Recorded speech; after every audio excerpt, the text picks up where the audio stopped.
जय हिंद फ्रेंड। इस वीडियो के माध्यम से हम देखने वाले हैं बिहार दरोगा एग्जाम के लिए एडुटोरिया के द्वारा तैयार किया गया खाकी टेस्ट सीरीज का टेस्ट नंबर 12 को हमने 1 से लेकर के 11 तक के टेस्ट सीरीज को काफ़ी अच्छे से देख रखा है। इस वीडियो के माध्यम से हम टेस्ट सीरीज 12 को कंप्लीट करेंगे। आइए चलते हैं अपने प्रश्न की ओर, जो आगामी आने वाले बिहार दरोगा एग्जाम के लिए काफ़ी ज़्यादा इंपॉर्टेंट होगा।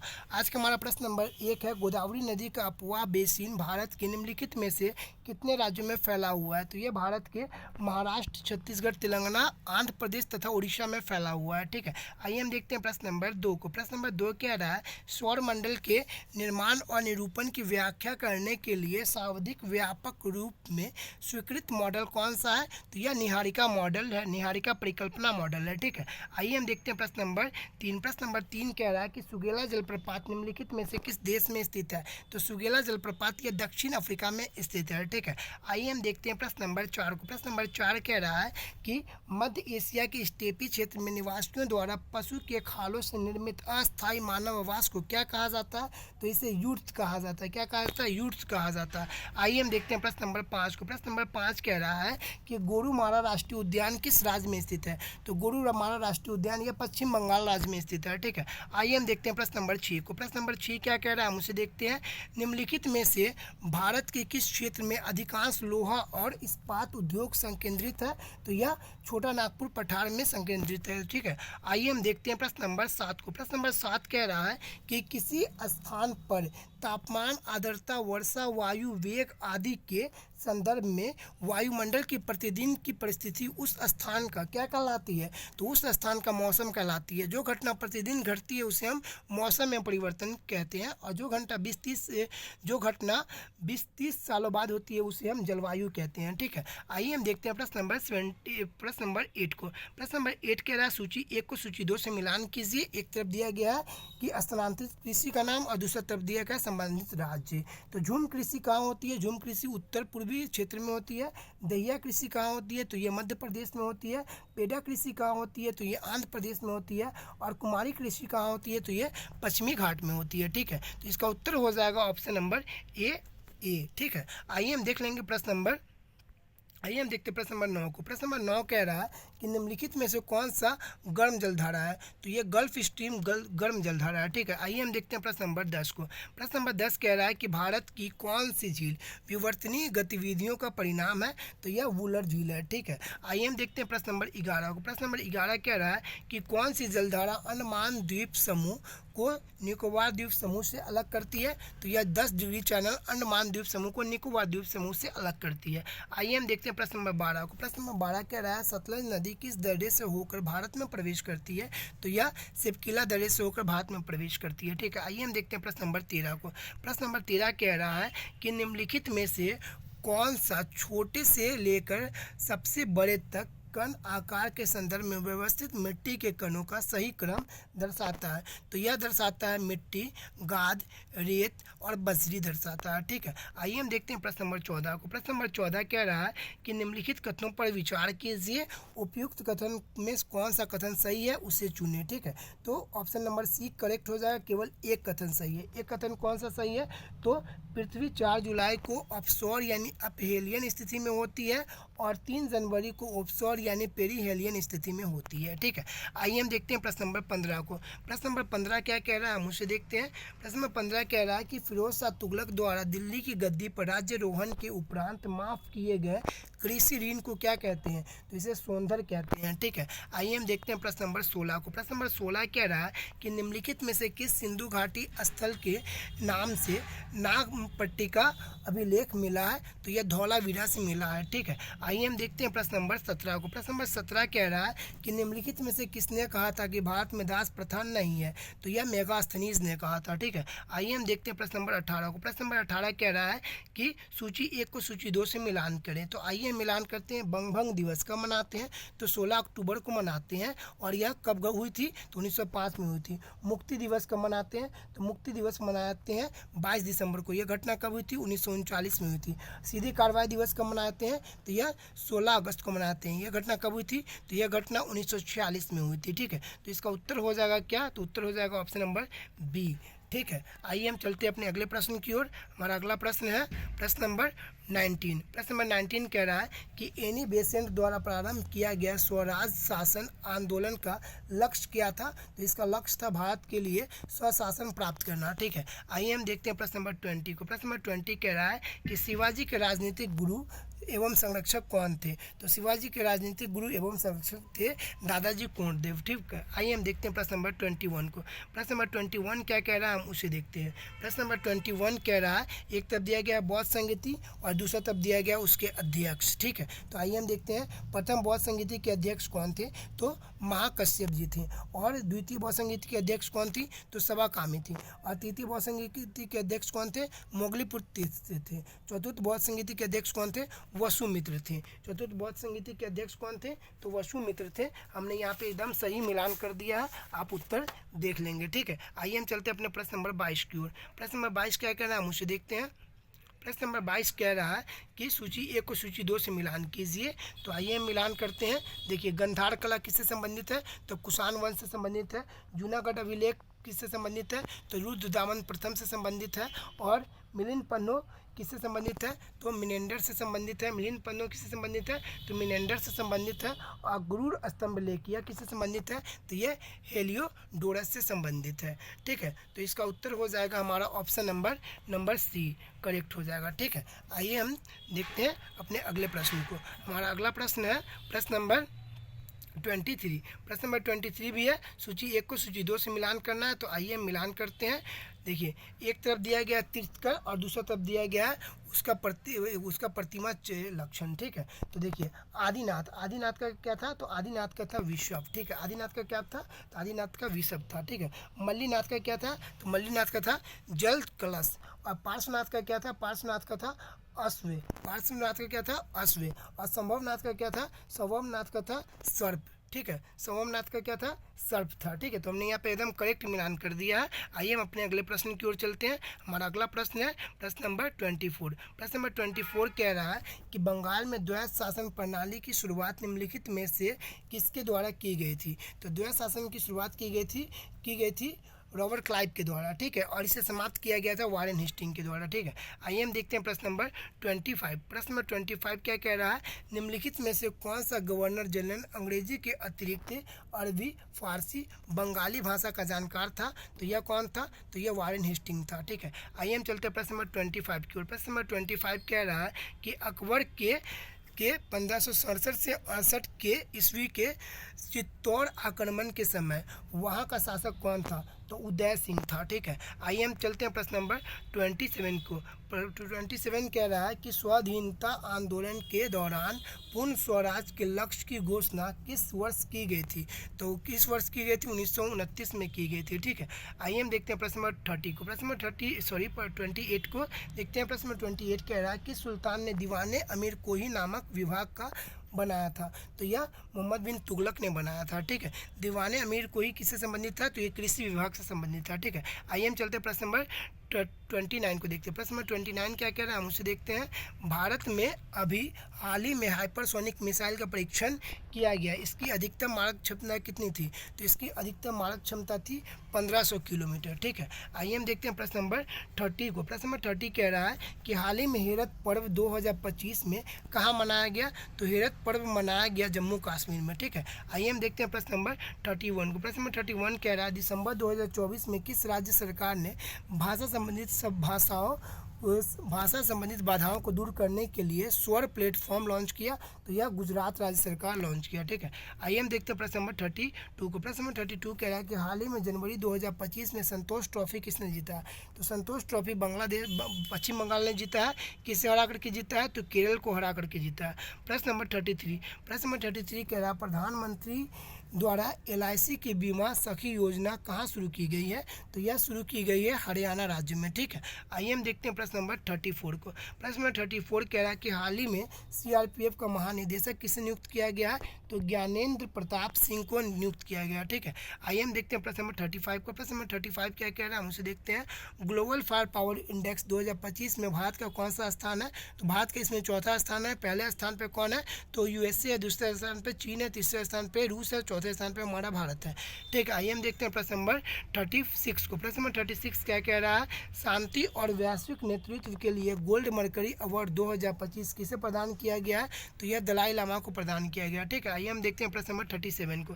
प्रश्न नंबर 37 कह रहा है, ऑस्कर अवार्ड 2025 में सर्वश्रेष्ठ फिल्म का पुरस्कार किसने जीता, तो सर्वश्रेष्ठ फिल्म का पुरस्कार अनोरा ने जीता है। आइए हम देखते हैं प्रश्न नंबर 38 को। प्रश्न नंबर 38 कह रहा है कि पंजाब से पंचायत से संसद 2.0 पहल का उद्घाटन किसने किया, तो यह ओम बिरला ने किया। ठीक है, आइए हम देखते हैं प्रश्न नंबर 39 को। प्रश्न नंबर 39 कह रहा है कि राष्ट्रीय मानवाधिकार आयोग के नए अध्यक्ष कौन बने हैं, तो यह बने हैं जस्टिस वी रामा सुब्रमण्यम जी बने हैं। ठीक है, आइए हम देखते हैं प्रश्न नंबर 40 को। प्रश्न नंबर 40 कह रहा है कि अस्त्र MK थर्ड मिसाइल का नाम बदल के क्या किया गया, तो गांडीव किया गया है। ठीक है, आइए हम देखते हैं प्रश्न नंबर 41 को। प्रश्न नंबर 41 क्या कह रहा है, हम उसे देखते हैं। प्रश्न नंबर 41 कह रहा है कि किस राज्य ने अपना पहला जंगल सफारी ट्रेन लॉन्च किया है, तो जंगल सफारी ट्रेन उत्तर प्रदेश ने लॉन्च किया।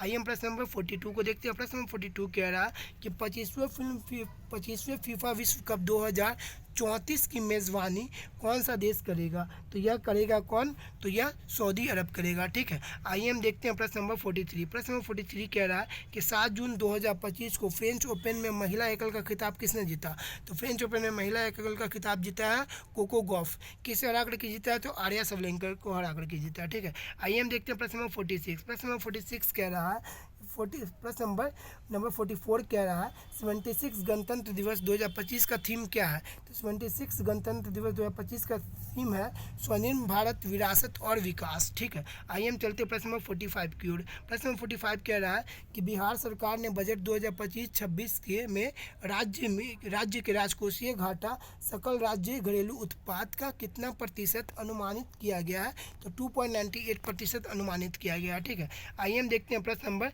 46 को। प्रश्न नंबर 46 कह रहा है कि जनवरी 2025 में पूर्वी भारत की पहली खगोलीय वेधशाला का उद्घाटन कहाँ किया गया है, तो वेधशाला का उद्घाटन किया गया पश्चिम बंगाल में। ठीक है, आइए हम देखते हैं प्रश्न नंबर 47 को। प्रश्न नंबर 47 क्या कह रहा है, हम उसे देखते हैं।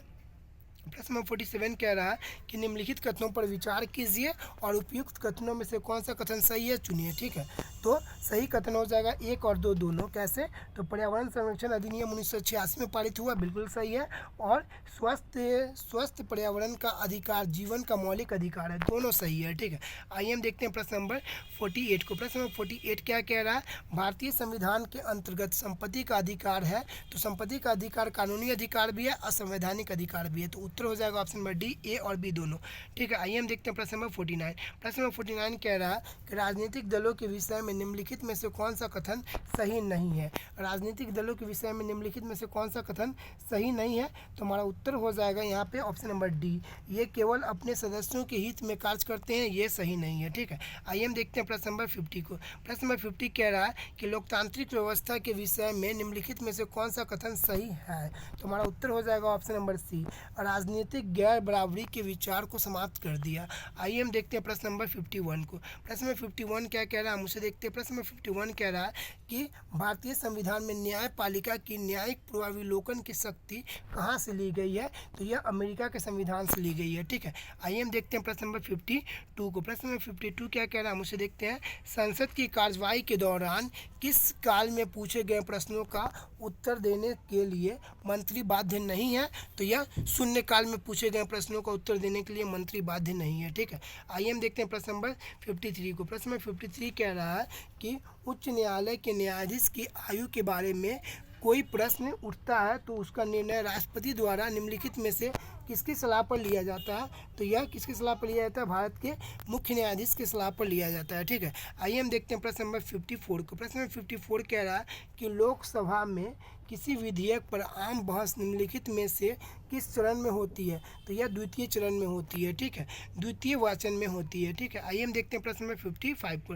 प्रश्न नंबर 55 कह रहा है सूची 1 को सूची 2 से मिलान कीजिए। आइए हम मिलान करते हैं। समता का अधिकार आर्टिकल 14 से लेकर के 18 तक है समता का अधिकार। ठीक है, और शोषण के विरुद्ध अधिकार है, यह किस में है, तो शोषण के विरुद्ध अधिकार है 23 से लेकर के 24 में। और संस्कृत व शिक्षा का अधिकार अधिकार, यह किस में है? तो यह आर्टिकल 29 से लेकर के 30 में। और धर्म की स्वतंत्रता का अधिकार, यह किस में है? तो यह आर्टिकल 25 से 28 में है। ठीक है, आइए हम चलते हैं प्रश्न नंबर 56 की ओर। प्रश्न नंबर 56 क्या कह रहा है, हम उसे देखते हैं। प्रश्न नंबर 56 कह रहा है कि गांव की स्थानीय स्वशासी संस्थाओं की संरचना तथा उनके कार्यों से संबंधित निम्नलिखित में से कौन सा कथन सही नहीं है? तो हमारा उत्तर हो जाएगा ऑप्शन नंबर सी सही नहीं है। पंचायतों का कोई भी कर लगाने का अधिकार नहीं है, ये सही नहीं है। पंचायतों का कोई भी कर लगाने का अधिकार नहीं है, ये सही नहीं है। आइए हम चलते हैं अपने अगले प्रश्न की ओर। हमारा अगला प्रश्न है 57। बॉम्बे प्लान के बारे में निम्नलिखित में से कौन सा कथन सही नहीं है? तो बॉम्बे प्लान के बारे में निम्नलिखित में से कौन सा कथन सही नहीं है? तो उत्तर हो जाएगा ऑप्शन नंबर बी। इसमें उद्योगों के ऊपर राज्य के स्वामित्व का समर्थन किया गया था, ये सही नहीं है। ठीक है, आइए हम देखते हैं प्रश्न नंबर 58। प्रश्न नंबर 58 क्या कह रहा है, हम उसे देखते हैं। प्रश्न नंबर 58 कह रहा है कि व्यक्ति गणना अनुपात विधि निम्नलिखित में से किससे संबंधित है? तो यह किससे संबंधित है? तो निर्धनता रेखा से संबंधित है। ठीक है, आइए हम देखते हैं प्रश्न नंबर 59 को। प्रश्न नंबर 59 कह रहा है कि an inquiry into the nature and clauses of the wealth of nation निम्नलिखित में से किस अर्थशास्त्री द्वारा लिखा गया था? तो वेल्थ ऑफ नेशन किसके द्वारा लिखा गया था? एडम स्मिथ के द्वारा लिखा गया था। आइए हम देखते हैं प्रश्न नंबर 60 को। प्रश्न नंबर 60 क्या कह रहा है, हम उसे देखते हैं। निम्नलिखित कथनों पर विचार कीजिए और उपयुक्त में से कौन सा कथन सही है उसे चुनिए। तो सही कथन है ऑप्शन नंबर सी, 1 और 2 दोनों सही है। राजस्व घाटा सरकार की राजस्व प्राप्तियों के ऊपर राजस्व व्यय के अधिशेष को दर्शाता है। और दूसरा कह रहा है कि राजकोषीय घाटा सरकार के कुल व्यय और ऋण ग्रहण को छोड़कर कुल प्राप्तियां का अंतर है, दोनों सही है। ठीक है, आइए हम चलते हैं प्रश्न नंबर 61 की ओर। प्रश्न नंबर 61 कह रहा है कि भारतीय कृषि के संदर्भ में निम्नलिखित में से कौन सा कथन सही है? तो हमारा उत्तर हो जाएगा ऑप्शन नंबर ए। बागवानी फसलों का उत्पादन खाद्यान्न फसलों की तुलना में अधिक होता है। ठीक है, आइए हम चलते हैं प्रश्न नंबर 62 की ओर। प्रश्न नंबर 62 क्या कह रहा है, हम उसे देखते हैं। माही सुगंधा किस फसल का किस्म है? तो माही सुगंधा यह धान का किस्म है। ठीक है, आइए हम चलते हैं प्रश्न नंबर 62 की ओर। 63 आइए हम प्रश्न नंबर 63 को देखते हैं। प्रश्न नंबर 63 दिया गया, एक तरफ खनिज दिया गया और दूसरा तरफ दिया गया अभाज्यने से होने वाला रोग। ठीक है, तो कैल्शियम से कौन सा रोग होता है? कैल्शियम की कमी से तो अस्थि क्षय होती है, यानी दांत झड़ने लगती है। ठीक है, आयोडीन की कमी से कौन सा रोग होता है? तो घेंगा रोग होता है। ये दोनों बिल्कुल सही है। ठीक है, तो कौन सा सही है? तो ऑप्शन नंबर ए करेक्ट हो जाएगा, 1 और 2 बिल्कुल करेक्ट है। ठीक है, आइए हम चलते हैं प्रश्न नंबर 64 की ओर। प्रश्न नंबर 64 कह रहा है कि किसी ठोस पदार्थ के विलयन को गर्म करने पर उनकी विलेयता पर निम्नलिखित में से क्या प्रभाव पड़ता है? तो उनकी विलेयता बढ़ती है। ठीक है, आइए हम देखते हैं प्रश्न नंबर 65 को। प्रश्न नंबर 65 कह रहा है कि निम्नलिखित में से कौन सा वायु घटक जलने से में सहायक होता है? तो ऑक्सीजन जलने में सहायक होता है वायु में। ठीक है, आइए हम देखते हैं प्रश्न नंबर 66।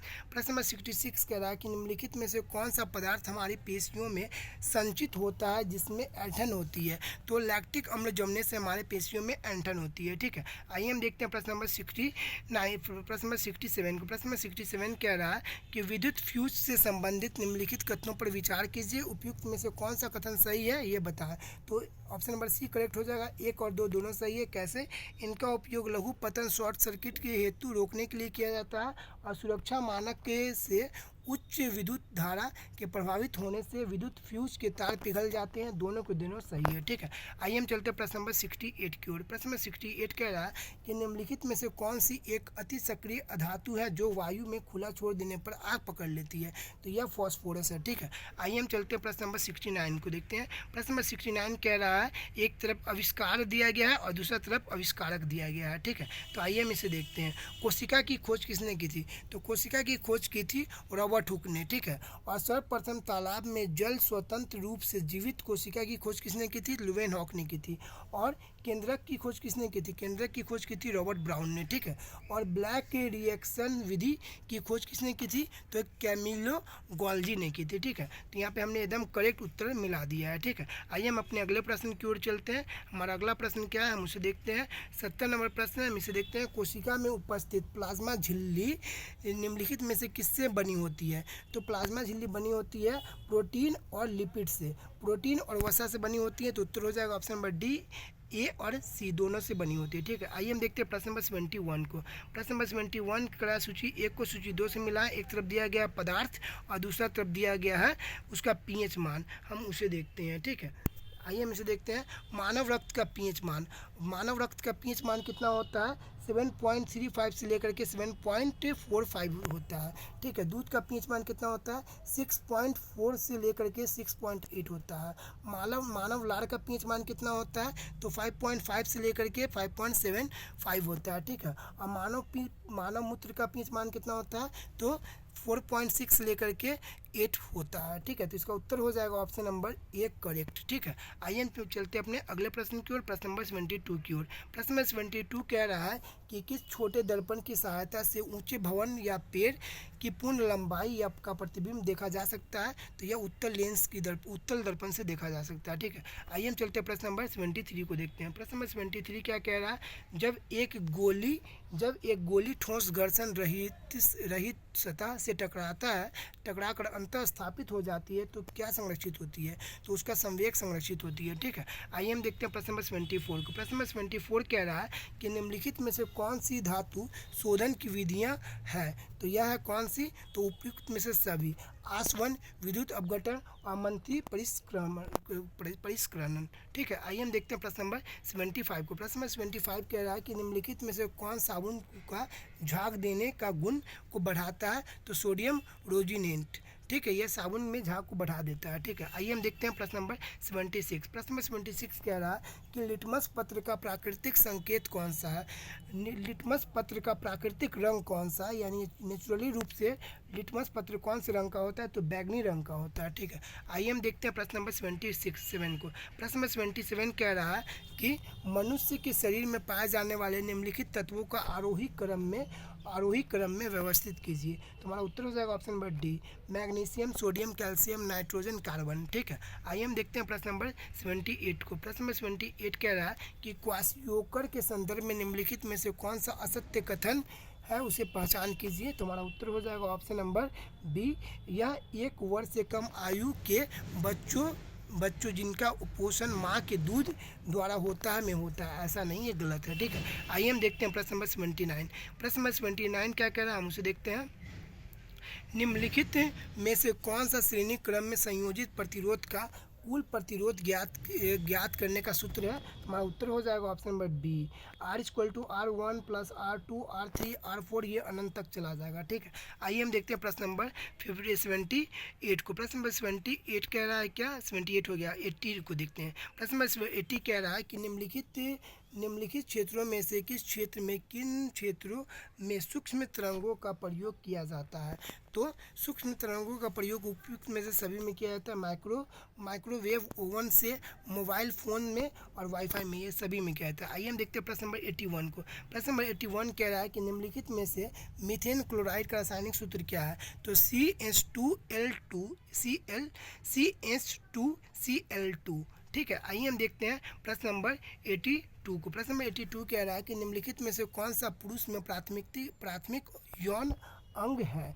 निम्नलिखित में से कौन सा पुरुष में प्राथमिक यौन अंग है? हमारा उत्तर हो जाएगा टेस्टिस या विशन। ठीक है, क्या है? विशन। आइए हम देखते हैं प्रश्न नंबर 83 को। प्रश्न नंबर 83 कह रहा है कि गंगा सफाई पहली बार किस वर्ष शुरू हुई थी? तो गंगा सफाई पहली बार शुरू हुई थी सन 1985 ईस्वी में। आइए हम देखते हैं प्रश्न नंबर 84 को। प्रश्न नंबर 84 कह रहा है कि सूची 1 को सूची 2 से मिलान कीजिए। आइए हम मिलान करते हैं। संपूर्ण क्रांति किसके द्वारा लाया गया था? तो जयप्रकाश नारायण द्वारा लाया गया था। गरीबी हटाओ इंदिरा गांधी के द्वारा लाया गया था।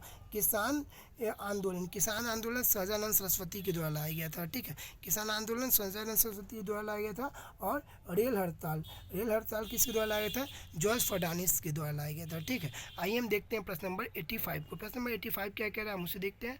प्रश्न नंबर 85 कह रहा है कि अंतरिक्ष यान का नाम क्या था जिसने मनुष्य को चांद पर उतारा था? तो अपोलो था। ठीक है, आइए हम देखते हैं प्रश्न नंबर 86। प्रश्न नंबर 86 कह रहा है कि अनुसूचित जाति शब्द का पहली बार उल्लेख निम्नलिखित में से किस कानूनी दस्तावेज में किया गया था? तो भारत का संविधान 1950 में किया गया था। ठीक है, आइए हम देखते हैं प्रश्न नंबर 87। प्रश्न नंबर 87 कह रहा है कि बिहार में पहला कांग्रेस अधिवेशन कहाँ हुआ था? तो यह बांकीपुर में हुआ था। ठीक है, आइए हम देखते हैं प्रश्न नंबर 88। प्रश्न नंबर 88 कह रहा है कि यूटोपिया के लेखक कौन थे? तो यूटोपिया के लेखक थॉमस मोरे थे। ठीक है, आइए हम देखते हैं प्रश्न नंबर 89। प्रश्न नंबर 89 क्या कह रहा है, हम उसे देखते हैं।